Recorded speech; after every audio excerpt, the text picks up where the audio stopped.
Go ahead and like this video, comment down below, hit that red subscribe button and that post notification bell so you'll get all my latest videos. I haven't posted it in a while, but stay tuned for future content.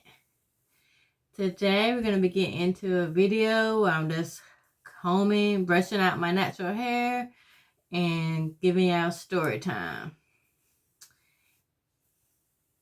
Today we're going to be talking about postpartum care and my last pregnancy, how that went, and just advice on postpartum care. And I'm just sharing my story time of how it went. So, yes, I just am 2 months postpartum, almost 3 months. So I have a 2-month-old. And also I have a 1-year-old and a 2-year-old and a 14-year-old. So yes, 3 under 3 and a teenager also. So I'm using some wild growth oil and I'm just going to be oiling up my scalp and brushing my hair. I just took it out of my plaits and I'm just brushing it, getting ready for bed. But yeah, listen up. So I'll just tell you about what led up to my labor and delivery on my 2-month-old that I just had, 2 months ago, almost 3 months ago. So she was due the 15th, but I had her on the 13th. So on September 12th, I went to my prenatal checkup where I received an ultrasound, and let me rewind, all day that Friday I was having mild contractions, kind of like Braxton Hicks contractions, but it was just a little more intense than usual. And I also, it may be TMI, but had bloody show, and I knew, that's a sign of labor approaching. So, and then after that bloody show, I just had more intense contractions. So that was like all night, previous night, and then that morning is when I had the bloody show. And then the mild contractions kept, happening round the clock, nonstop. So I went about my day, and then I went to the appointment around 3 o'clock, I believe it was. 3 o'clock, me and my husband went to the appointment. And I told him about my symptoms. I had bloody show that morning and this mild contraction, kind of like Braxton Hicks, but more intense.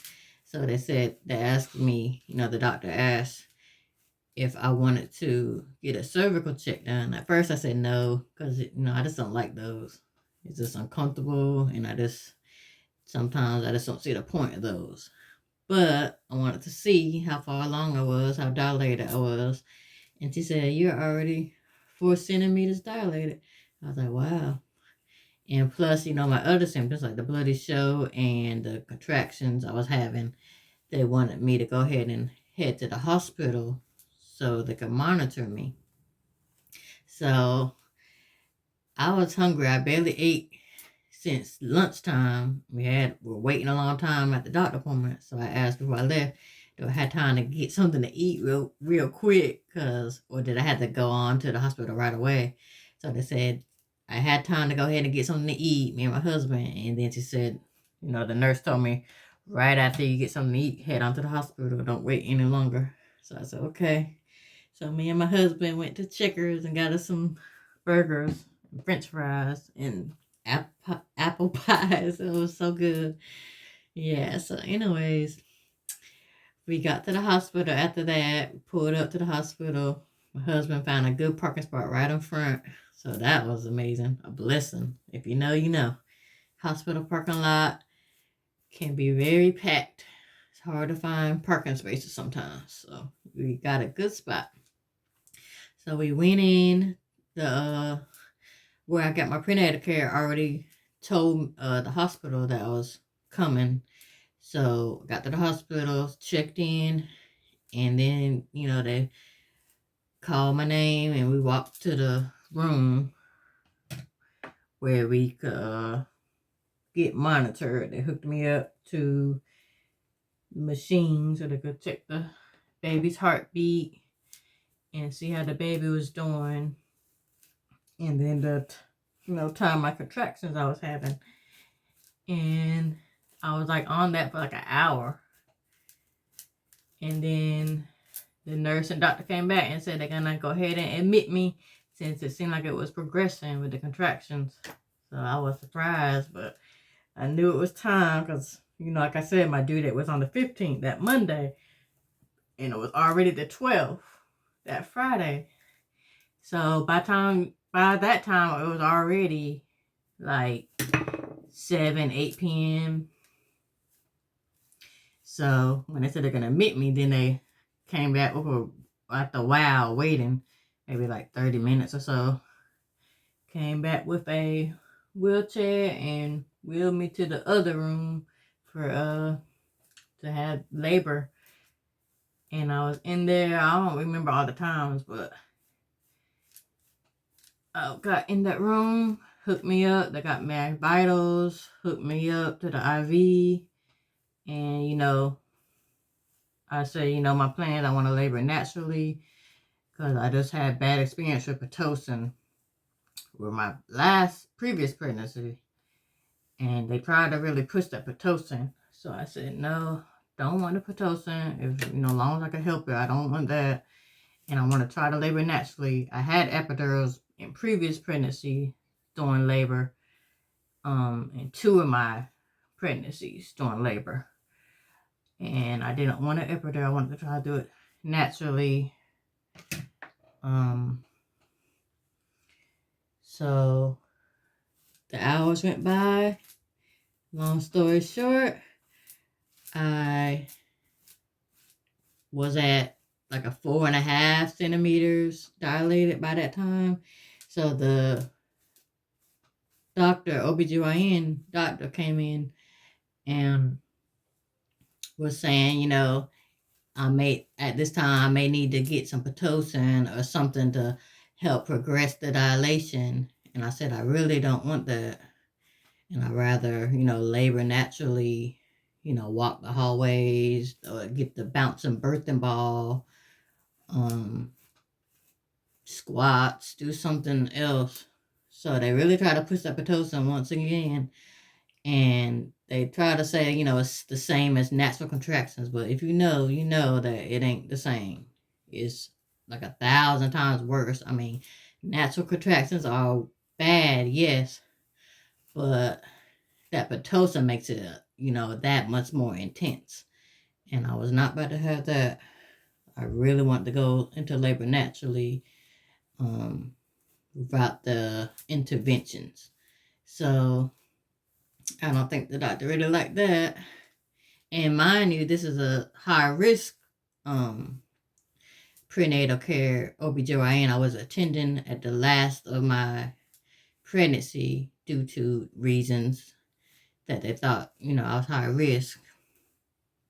So I went to the hospital that I really don't even know, I wasn't really familiar with. So I didn't really even know those doctors too well. But that's another story. But yeah, so the nurse I had was really nice. She said, go ahead and try to labor naturally. And I said, yeah, that's what I really want to do. She said, no one could force you to try to get the Pitocin if you don't think you're ready or if you don't want that. So I said, yeah, I want to really try to labor naturally. Just want what's best for me and my health and my unborn child's health. So me and my husband walked the hallways. I really didn't want to, but I got up and I wanted to try to do what I could to help me be more dilated. So we walked the hall, maybe like 5 minutes, not even long. Walked one way down, turned around, walked the other way, and I said, I want to go back to the room. So we did, and the nurse already prepared the birthing ball for me. So I got just bounce on the birthing ball, circle 8s, and just back and forth.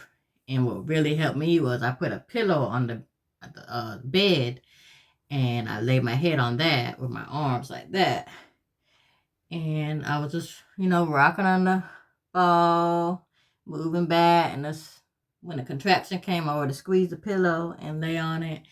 And that really helped me and my husband before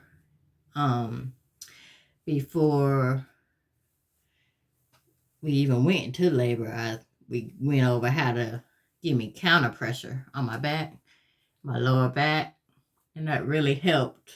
So I'm glad we went over that. But yeah, after that birthing ball, I did that, and the contractions were becoming way more intense by then. So the nurse came in and checked me. They wanted to see how far I was dilated again. And they just kept doing cervical checks, it seemed like. Because when I got to the hospital, they did a cervical check again after I just had one at the OBGYN. Because I guess the hospital has to do it to admit you to make sure you how far you dilating. So that wasn't too bad, but just a little uncomfortable. But yeah, after a while, after I did that birthing ball for a while, my contractions were becoming more and more intense.